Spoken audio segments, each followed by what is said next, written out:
The hero of planet. ഈ ഗ്രഹത്തിന്റെ യഥാർത്ഥ ഹീറോ ജെയിൻ ഗുഡാലിന്റെ ഓർമ്മകളിൽ ഹൃദയത്തിൽ നിന്ന് പങ്കുവച്ച കുറിപ്പിൽ ഹോളിവുഡ് താരം ലിയാനാർഡോ ഡീകാപ്രിയോ അവരെ വിശേഷിപ്പിച്ചത് ഇങ്ങനെയാണ്: ഒരു നരവംശ ശാസ്ത്രജ്ഞയും ഇത്രമേൽ ലോകത്തിന് പ്രിയപ്പെട്ടവളുമായിരിക്കില്ല എന്ന് US പര്യടനത്തിനിടെ കാലിഫോർണിയയിൽ വെച്ച് 91 വയസ്സിൽ ലോകത്തോട് വിട പറഞ്ഞ ജോയിന്റെ മരണവാർത്തയോട് വൈകാരികമായി പ്രതികരിച്ചത് ഡീകാപ്രിയോ മാത്രമല്ല, ഈ ലോകം മുഴുവനാണ്. ലോക നേതാക്കളും ഐക്യരാഷ്ട്രസഭയും അനുശോചനം അറിയിച്ചു. ദ ജെയിൻ ഗുഡാൽ ഇൻസ്റ്റിറ്റ്യൂട്ട് ആണ് മരണവാർത്ത ഔദ്യോഗികമായി ഒക്ടോബർ 2 സ്ഥിരീകരിച്ചത്. ആരായിരുന്നു ലോകത്തെ മുഴുവൻ സ്വാധീനിച്ച ജെയിൻ ഗുഡാൽ? 1934 ലണ്ടനിൽ നിന്നാണ് ജെയിൻ ഗുഡാൽ ജനിക്കുന്നത്. മുട്ടിലെഞ്ഞു നടക്കുന്ന സമയത്ത് തന്നെ പ്രകൃതിയിലെ ജീവജാലങ്ങളോടുള്ള സ്നേഹം ആരംഭിച്ചിരുന്നതായി ജെയിൻ തന്നെ തുറന്നു പറഞ്ഞിട്ടുണ്ട്. ഇൻ ഷാഡോ ഓഫ് മാൻ എന്ന പുസ്തകത്തിൽ കോഴി മുട്ടയിടുന്നത് കാണാൻ കോഴിക്കൂട്ടിൽ ഒളിച്ചിരുന്ന ഓർമ്മകൾ അവർ പങ്കുവെക്കുന്നുണ്ട്. അന്നവരെ കാണാനില്ലെന്ന് പറഞ്ഞ് അമ്മ പോലീസിൽ വരെ പരാതി കൊടുത്തിരുന്നു അത്രേ. 1-2 വയസ്സുള്ളപ്പോൾ തന്നെ ഞാൻ പ്രാണികളെ നിരീക്ഷിക്കുമായിരുന്നു. വളരുന്നതിനനുസരിച്ച് ആ താല്പര്യവും വളർന്നു. പിന്നീട് ഞാൻ ഡോക്ടർ ഡൂലിറ്റിൻ, ടാർസൻ തുടങ്ങിയ പുസ്തകങ്ങൾ വായിച്ചു. അതോടെ ആഫ്രിക്ക എൻ്റെ ലക്ഷ്യമായി മാറി. 1960കളിലാണ് ടാൻസാനിയയിൽ ചിമ്പാൻസികളെ കുറിച്ചുള്ള പഠനത്തിന് ജെയിൻ തുടക്കം കുറിക്കുന്നത്.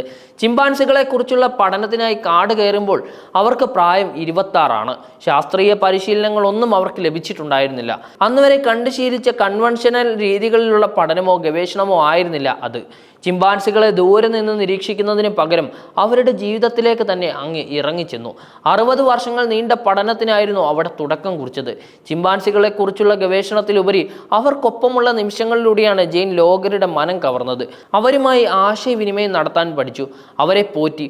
ഓരോ ചിമ്പാൻസിക്കും നമ്പറുകൾക്ക് പകരം പേരുകളിട്ടു.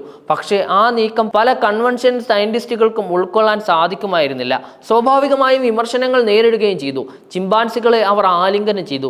അവർക്കൊപ്പം കളിച്ചു, അവരെ ചുംബിച്ചു. മനുഷ്യരുടേത് പോലെ അവർക്കും സന്തോഷവും ആനന്ദവും സങ്കടവും പേടിയും ഉള്ളതായി തിരിച്ചറിഞ്ഞു. ചിമ്പാൻസി കുഞ്ഞുങ്ങളും അമ്മമാരും തമ്മിലുള്ള വൈകാരിക ബന്ധം അവർ തിരിച്ചറിഞ്ഞു. കൂടപ്പിറപ്പുകൾക്കിടയിലെ ശണ്ടയും എന്തിന് പുരുഷ മേധാവിത്വം പോലും അവർക്കിടയിൽ ഉണ്ടെന്ന് അവർ കണ്ടെത്തുകയും ചെയ്തു. മൃഗങ്ങൾ ഉപകരണങ്ങളായി ഉപയോഗിക്കുന്ന ആദ്യം സാക്ഷ്യപ്പെടുത്തിയ ശാസ്ത്രജ്ഞരായിരുന്നു അവർ. ഒരു ആൺ ചിമ്പാൻസി വടി ഉപയോഗിച്ച് ചിതലുകൾക്കായി കുഴിക്കുന്നതാണ് അവർ കണ്ടത്. അതുവരെ ഉപകരണങ്ങൾ ഉപയോഗിക്കുന്നത് മനുഷ്യർ മാത്രമാണെന്നാണ് കരുതിയിട്ടുണ്ടായിരുന്നത്. അവരുടെ നിരീക്ഷണങ്ങൾ പരിണാമശാസ്ത്രത്തിന്റെ ഭാവിയിലേക്ക് തന്നെ ഒരു വെളിച്ചമായിരുന്നു.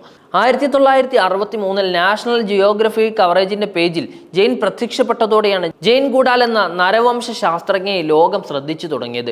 പിന്നീട് ഡോക്യുമെന്ററികളിലും അവർ പ്രത്യക്ഷപ്പെടാൻ തുടങ്ങി. ശാസ്ത്രജ്ഞയിൽ നിന്ന് ഒരു ആക്ടിവിസ്റ്റിലേക്ക് അവർ വളർന്നുയരുകയായിരുന്നു.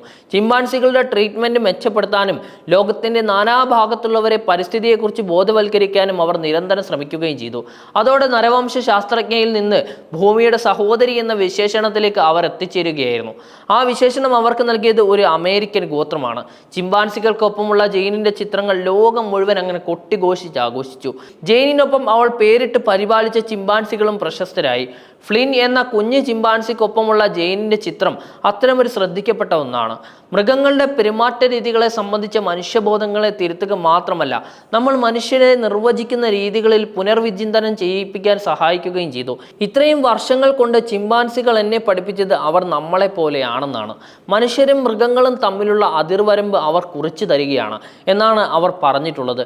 1986 ലബോറട്ടറിയിൽ നടത്തുന്ന മൃഗങ്ങളുടെ പരീക്ഷണങ്ങൾ സംബന്ധിച്ച ഒരു ചലച്ചിത്രം കണ്ടതോടെയാണ് ആക്ടിവിസത്തിലേക്ക് ജെയിൻ തിരിയാൻ തീരുമാനിക്കുന്നത്.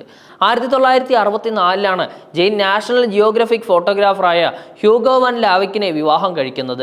ടാൻസാനിയയിൽ ചിമ്പാൻസികളെ കുറിച്ചുള്ള പഠനം നടത്തുന്നതിനിടെയാണ് അവർ കണ്ടുമുട്ടുന്നതും പരസ്പരം പ്രണയത്തിലാകുന്നതും. ജെയിൻ ചിമ്പാൻസികളെ കുറിച്ച് പഠിക്കുകയും അതെല്ലാം ഹ്യൂഗോ ക്യാമറയ്ക്കുള്ളിൽ പകർത്തുകയും ചെയ്തു. ഇവർക്കൊരു മകനും ജനിച്ചിട്ടുണ്ടായിരുന്നു. ഹ്യൂഗോ വാൻ ലാവിക്കിന് പ്രൊഫഷണൽ കാര്യവുമായി ബന്ധപ്പെട്ട അവിടെ നിന്ന് മടങ്ങേണ്ടി വരുന്ന ഒരു സാഹചര്യം ഉണ്ടായി. പക്ഷേ അദ്ദേഹത്തിനൊപ്പം മടങ്ങാൻ ജെയിൻ ഒരുക്കമായിരുന്നില്ല. ആ ബന്ധം അവസാനിക്കുന്നത് അങ്ങനെയാണ്. ദുഃഖകരമായിരുന്നു അതെന്ന് പിന്നീട് ജെയിൻ തന്നെ തുറന്നു പറഞ്ഞിട്ടുണ്ട്. ഹ്യൂഗോ വാൻ ലാവിക്കുമായുള്ള വിവാഹമോചനത്തിന് ശേഷം അവർ ടാൻസാനിയൻ പാർക്ക് ഡയറക്ടർ ഡെറിക് ബ്രൈസണിനെ വിവാഹം കഴിച്ചു. വിവിധ രാജ്യങ്ങളുടെ പരമോന്നതമായിട്ടുള്ള ബഹുമതികൾ നേടിയുള്ള വ്യക്തിയാണ് Jane. Britain, France, Japan, Tanzania തുടങ്ങിയ രാജ്യങ്ങളിൽ നിന്ന് സിവിലിയൻ ബഹുമതികൾ നേടിയിട്ടുണ്ട്. 2002 ഐക്യരാഷ്ട്രസഭയുടെ മെസഞ്ചർ ഓഫ് പീസായി തിരഞ്ഞെടുക്കപ്പെടുകയും ചെയ്തു. 2021 ടൈപ്പിൾസൺ പ്രൈസും നേടുകയും ചെയ്തു. 2025 പ്രസിഡന്റിന്റെ മെഡൽ ഓഫ് ഫ്രീഡം അന്നത്തെ US പ്രസിഡന്റ് ജോ ബൈഡനിൽ നിന്ന് അവർ സ്വീകരിക്കുകയും ചെയ്തു. കേംബ്രിഡ്ജ് സർവകലാശാലയിൽ നിന്ന് അവർ നേടിയ PhDക്കും പ്രത്യേകതയുണ്ട്. അണ്ടർ ഗ്രാജുവേറ്റ് ഡിഗ്രി ഇല്ലാതെ PhD കാൻഡിഡേറ്റായി കാംബ്രിഡ്ജ് തിരഞ്ഞെടുത്ത 8ാമത്തെ വ്യക്തി മാത്രമായിരുന്നു അന്നവർ. 50 ഓണററി ഡിഗ്രികളാണ് അവർ നേടിയിട്ടുള്ളത്. ജെയിനിനോടുള്ള ആദരവ് അറിയിച്ച് 2022 ബാർബി ടോയ് കമ്പനി അവരുടെ രൂപത്തിലുള്ള ഒരു പാവയെ രൂപകൽപ്പന ചെയ്തിട്ടുണ്ടായിരുന്നു. ലീഗോയും ജെയിനിന് ആദരവർപ്പിച്ച് ഒരു പാവയെ നിർമ്മിച്ചിട്ടുണ്ട്. സംസാരിക്കാൻ കഴിയാത്തവർക്ക് വേണ്ടി സംസാരിക്കുകയാണ് എനിക്ക് ചെയ്യാനാകുന്ന ഏറ്റവും ചെറിയ കാര്യമെന്ന് പറഞ്ഞിട്ടുള്ള വ്യക്തിയാണ് ജെയിൻ. അത് തന്നെയാണ് അവർ തൻ്റെ ജീവിതത്തിൽ ചെയ്തിട്ടുള്ളതും. ഭൂമിക്ക് വേണ്ടി നിലകൊണ്ട മൃഗങ്ങളെ, പ്രത്യേകിച്ച് ചിമ്പാൻസികളെ ജീവന് തുല്യം സ്നേഹിച്ച കാലാവസ്ഥാ വ്യതിയാനത്തെ അവർ ആശങ്കപ്പെട്ട, അതിനുവേണ്ടി സംസാരിക്കുകയും അതിനുവേണ്ടി പ്രവർത്തിക്കുകയും ചെയ്ത ഒരു ധീര വനിതയായിരുന്നു അവർ. വന്യജീവികളുടെയും വനത്തിൻ്റെയും സംരക്ഷണത്തിനായി അശ്രാന്ത പരിശ്രമം നടത്തിയ വ്യക്തി ഒരുപാട് പേരുടെ പ്രചോദനമായിട്ടുണ്ട്.